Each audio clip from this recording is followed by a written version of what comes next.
ABC is an isosceles triangle जिसमें दिया हुआ है AB इक्वल टू AC, तो ये इक्वल हो गया,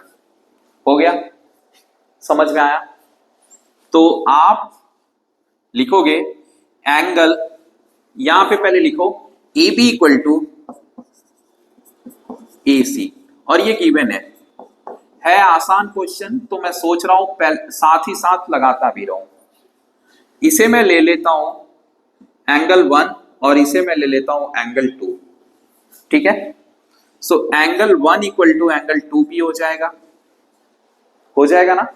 क्या लिखोगे? Equal angle to opposite sides, ठीक है? समझ में आया?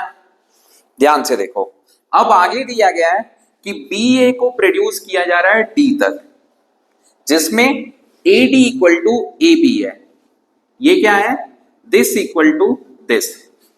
आगे दिया हुआ है कि AD equal to AB। AD equal to क्या दिया है? AB। ध्यान देना, AD इक्वल टू AB ये गिवन है, ठीक है?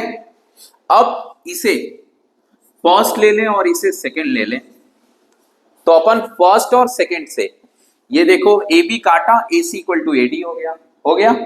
सो लिखेंगे from first and second AD equal to AC। कोई दिक्कत नहीं ना? तो देखो अब इस ट्रायंगल में आ जाओ, AD इक्वल टू AC हो गया, तो इसे ले लेता हूं मैं 3 और इसे मैं ले लेता हूं 4, तो 3 इक्वल टू 4 भी अब मैं लिख सकता हूं। देयरफॉर 3 इक्वल टू 4, और फिर मैं लिखूंगा equal angles to opposite sides, ठीक है? कोई इश्यू, कोई प्रॉब्लम नहीं? आगे बढ़ते हैं। अब इस पूरे ट्रायंगल में BCD में, नाउ इन ट्रायंगल BCD में लगाते हैं क्या? Angle sum property. सो एंगल 1 एंगल 3 एंगल 1 एंगल 3 और ये दोनों एंगल, क्योंकि C ये दोनों है, तो angle 2 plus angle 4 equal to क्या हो जाएगा? 180। और रीजन एंगल सम प्रॉपर्टी, ठीक है ना? अब देखो 1 इक्वल टू क्या है? 2, तो 1 की जगह पे मैं क्या लिख सकता हूं? 2, और 3 इक्वल टू मैंने क्या लिखा है? 4, तो मैं 3 की जगह पे क्या लिख सकता हूं? 4, और इधर ऑलरेडी 2 और 4 है, ये 180।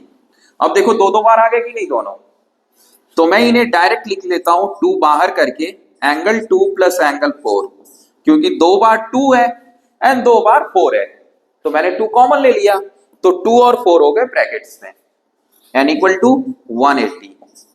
अब 2 से मैंने इसको दिया काट, तो 2 और 4 कितना आ गया? 90। कितना आ गया? 90। अब ध्यान से देखो 2 और 4 क्या है? C। 2 और 4 क्या है? C। सो लिखोगे therefore angle C is 90, hence proved. समझ में आया? चलो नोट करो।